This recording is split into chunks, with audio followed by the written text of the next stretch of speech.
How you doing, guys and gals? This is Doug Wilson from Yellowhawk Customs Outdoors. Another client offerings video. These seem to go over real well. I think the reason these go over real well is because I show a lot of different high-end knives when I show these systems, right? So, if you guys stay tuned, I'm going to show you all these here, right? Take a look at them from left to right.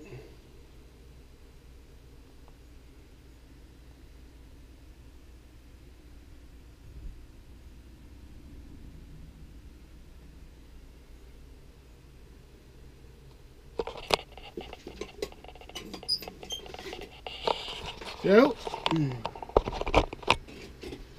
stick around. We'll be right back.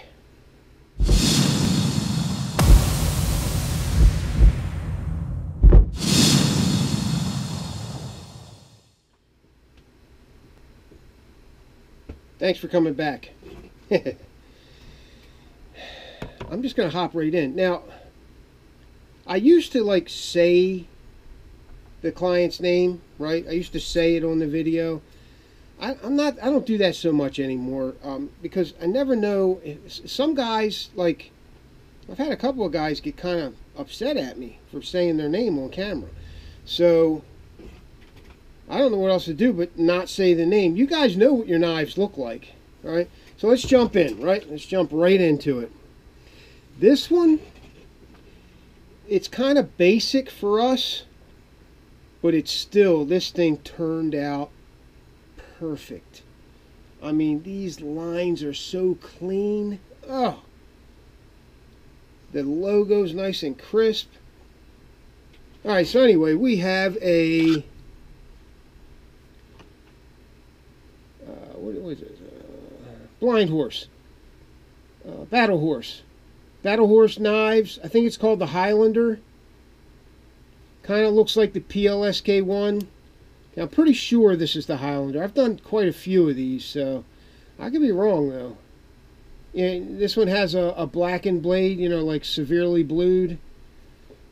Micarta scales, fisheye pin and tube hardware, brass lanyard hole, 3/16 inch thick, thumb jimping on the spine.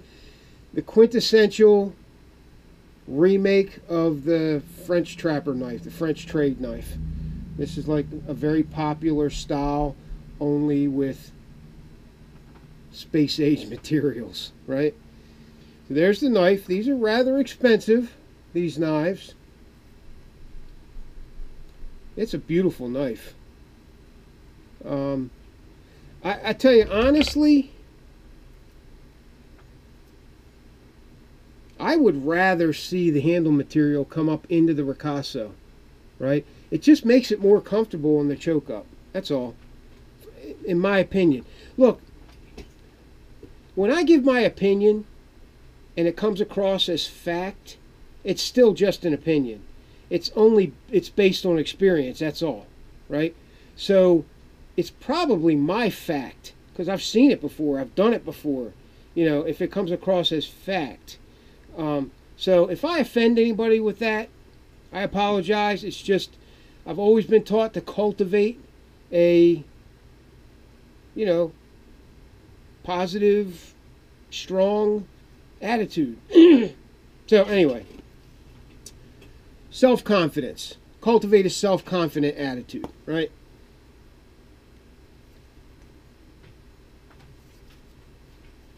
Okay, let's put her back in, right?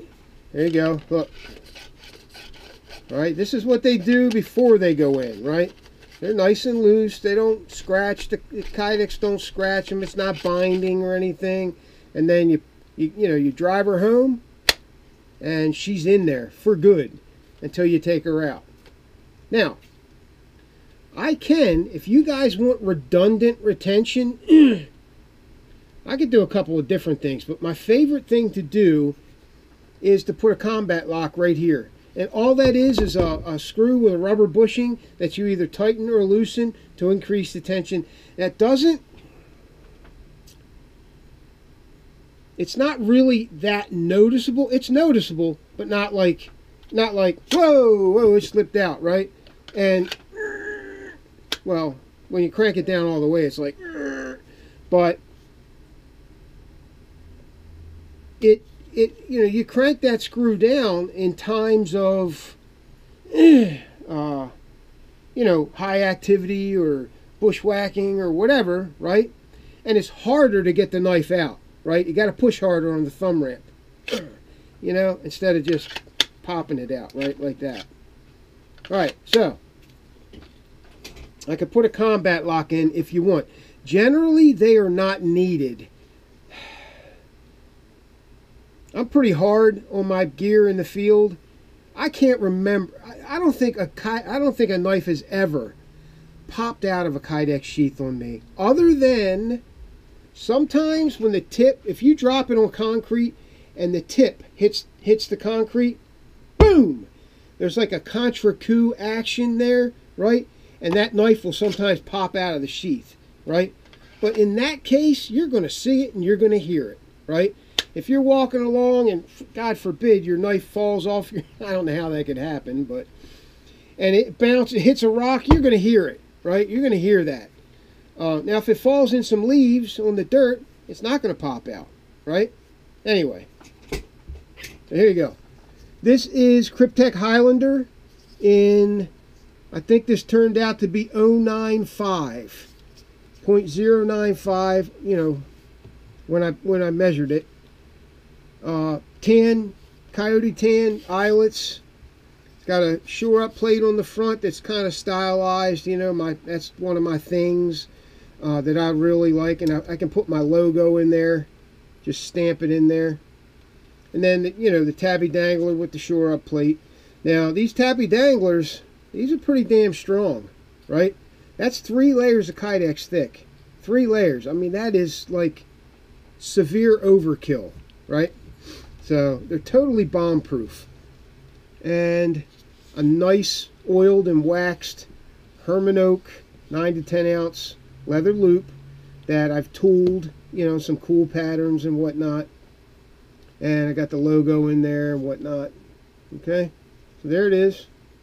Okay, the other thing I want to reiterate, when you get one of these sheath systems in your hands, right, it's good before every trip, check those screws, because I don't use Loctite, because you need to be able to take things off and rearrange stuff if you need to, right? So make sure your screws are tight. You're not going to hurt them. They're steel. All right? All right, so there's that one. This one is a belt carry in 45-degree cross draw, right? So it kind of sits like that on the cross draw. You can also wear it vertical, canted vertical, and 90-degree cross draw as well. Okay, this one is made for an MTech Extreme. I've honestly never seen this knife before. G10 scales, feels like G10. Pretty comfortable. It's a little squarish, right? But that thing's not going to roll in your hand. This is, yeah, it looks like a good heavy-duty knife. You know what I mean? I don't know much about MTech. I just don't know much about them, so I'm not going to pretend to dazzle you with my sterling wit. Okay, so there's the MTech. Got combat scallops in there. You can get way up on that choil, right? Face mount, fine diamond rod. Got my black brick spook pattern, right? And then the ferro rod is on the spine because we couldn't get it on the face of the sheath. And it won't fit on the back either. So we had to make a shore-up plate, right? A mounting plate that goes all the way across, and we mounted it on the spine upside down. Okay? So there it is. That's not coming out of there unless you take it out. Okay? So there's that one. Nice belt carry for MTech. Boom. Oh, look at this monster. This thing is a beast. I mean, a beast. Oh, man. Screw the sheath. I want the knife. That is a badass chopper. This is more like Conan shit, right? This is something Conan would wield. I am the power, right? There it is. The Busse WTF. What the... Right? She's a beast. The man who can wield this is a man, right? I wouldn't attempt to carry something like this into the field if you paid me, right? It's just too heavy for me, right? But luckily, there are guys out there that really love big, giant choppers, right? I'm not a big, giant chopper fan.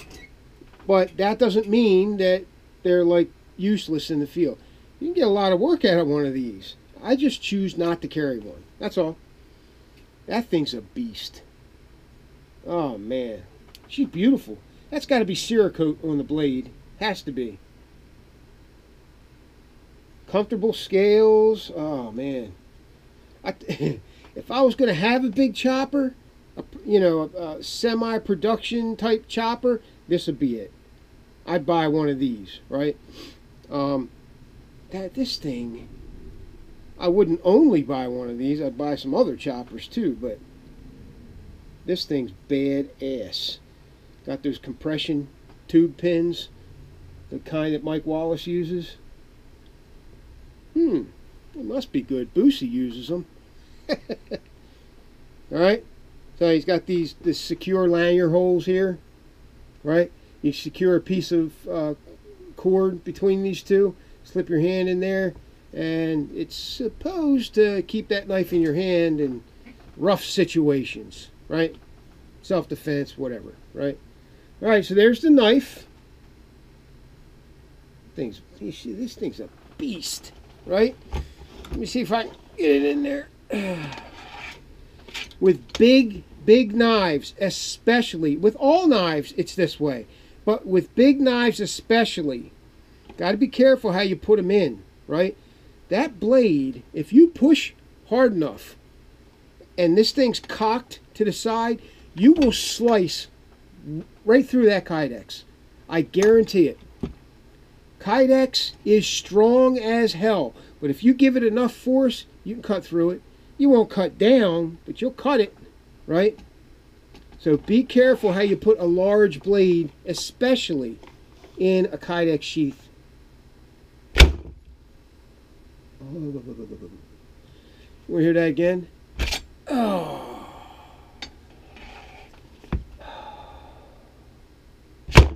Oh. Okay. Okay. There it is. No wiggle, no rattle, no rhythm, no roll, and super good retention. It's got a half a combat scallop in there, right? Half a combat. This one doesn't need it. This thing's got more than enough handle to draw this knife with a full hand.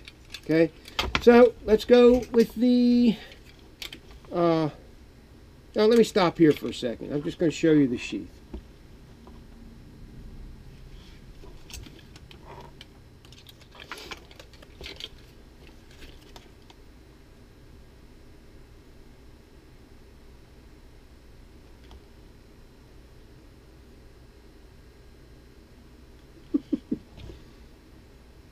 I'm in a strange mood today.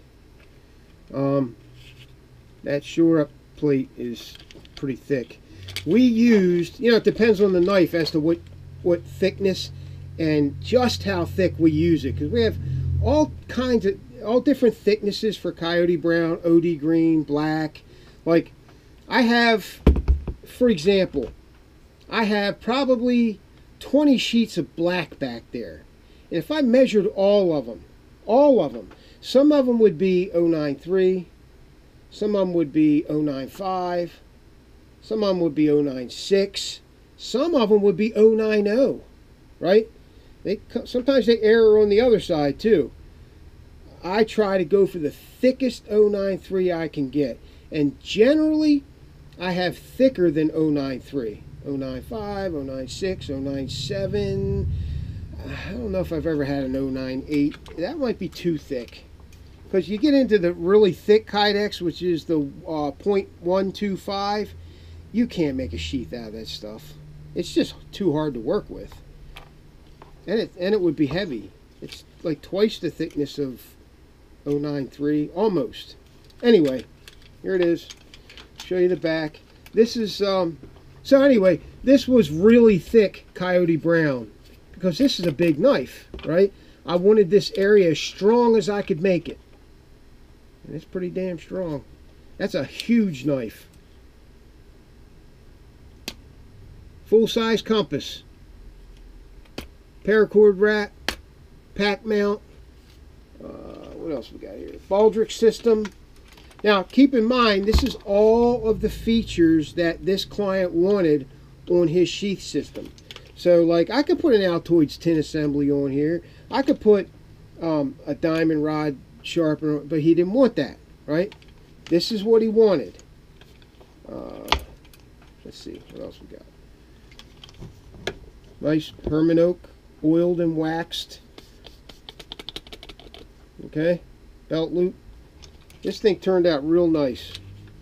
And there's my shore up plate on the front. Okay. Some of these sheath systems Zach and I worked on together. Some of them he worked on, some of them I worked on. It just depends on what we're doing. A lot of times, to get it done most efficiently and the right way, he'll do a part that he's really good at, and then I'll do a part that I'm really good at, that he might not be able to do, right? So, but he's doing a great job. He's doing a great job. Next one. This is a leather elite for Fallkniven F1. We all know this knife, right? It's these Fallknivens, they're okay. This VG10 laminated steel, I honestly don't believe it's as good as people have been touting that it is, because I've seen these edges chip, right? Because it's such, you know, they got it set at such a high Rockwell, 60, 61, 62, something like that. But, you know, Fallkniven has their advocates and their detractors, so I'm like kind of in the middle somewhere. Okay. VG10, you know, I don't know if it was their heat treat for those particular knives or whatever, but I've seen them chip. I believe, what's that, Survival Lily? I was like looking at her channel one day. I think she's hot, honestly. But she chipped the hell out of this blade. And you know, she's got to be smart enough not to be banging this thing on rocks. Don't you think? If you bang any knife on a rock, it's going to chip, right? You bang this Busse on a rock, it's going to chip the edge. So she's got to be that smart, right? Anyway, she says all she did was baton and stuff like that. That edge on that Fallkniven A1 that she showed was chewed up. It looked like a serrated edge, right?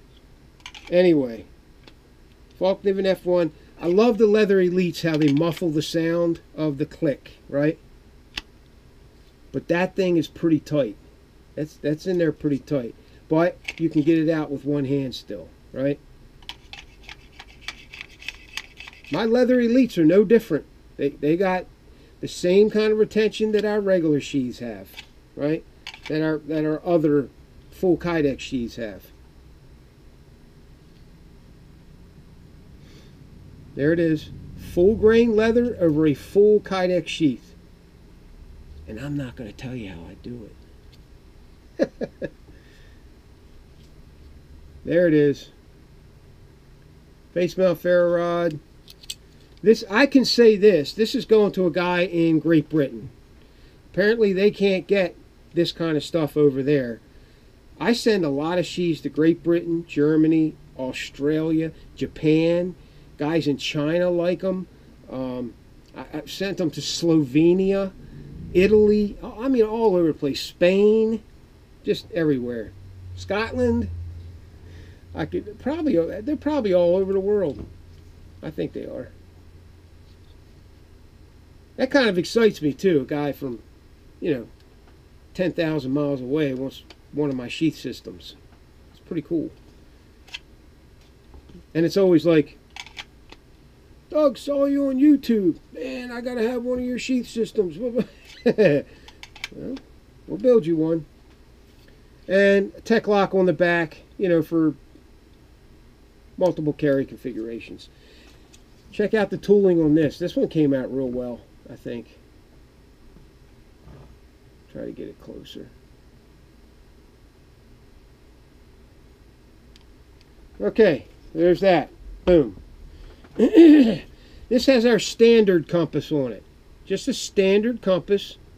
It works, but it's not a Sunto, right? Some guys just don't want to go for a Sunto. They just don't want them. So they go for this standard. It's a lot cheaper. Blackheart knives, Gunner 12. I'm kind of warming up to Blackheart, right? Kind of warming up to them. This is a full, like, Hamakuri convex grind that goes into a 0 degree, meaning there is no secondary bevel on this knife, or any of their knives, I don't think. Non-aggressive thumb jimping. They got it polished on the sides and the top. That's pretty impressive. Knife makers who put that kind of attention to detail into their knives, they're the guys that I really like to work with.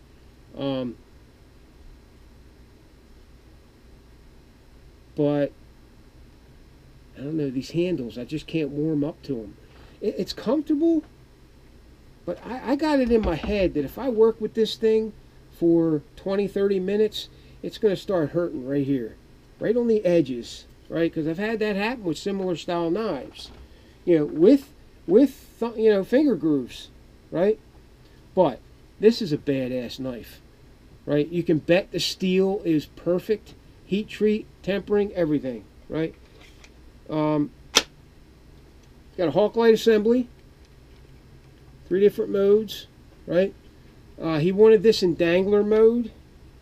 So here's the difference between the tactical Hawk light assembly with the Phoenix E05 in it and our standard Hawk light assembly. Here's the difference, okay?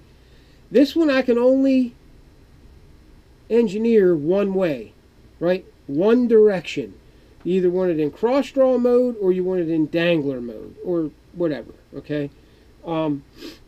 It depends on how you're going to carry it. If you want to carry it baldric, the knife with the Hawk light on it, then cross draw, because horizontal baldric is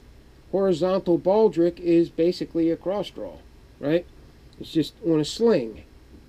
Vertical, you're going to have it directed somewhere else. So that's that, right? I can only direct it one way, right? This one, you can do anything you want with it. You can direct it that way, take it out, put it that way, take it out, use it in your hand, da-da-da-da-da-da-da-da-da, right? You do all that with that, okay? And every Hawk light, tactical Hawk light, is different. Some of them, you have to release the the retention strap on it, and you got to actually, let me see if I can do it, adjust the light with the back of the light, okay? Sometimes you got to do it that way, all right? Let me see if I can get it to, because it's not on my belt, right? 1, 2, 3. That's how you do it, right? 2, 3, right? And then when you're done, turn it off, right? You can do this all on your belt. You can do it on your belt. Just got to set it up so it's just right. That's all. And then you put the thing back on, the shock cord retention, right? All right, so let's see what we got here. That's it, right? That's it for the client offerings. I got them all. These what we built the last couple of days, few days. Okay. All right, guys, that's it. This is Doug Wilson for Yellow Hawk Customs Outdoors. Thanks for watching. See ya on the next video. Thanks, guys.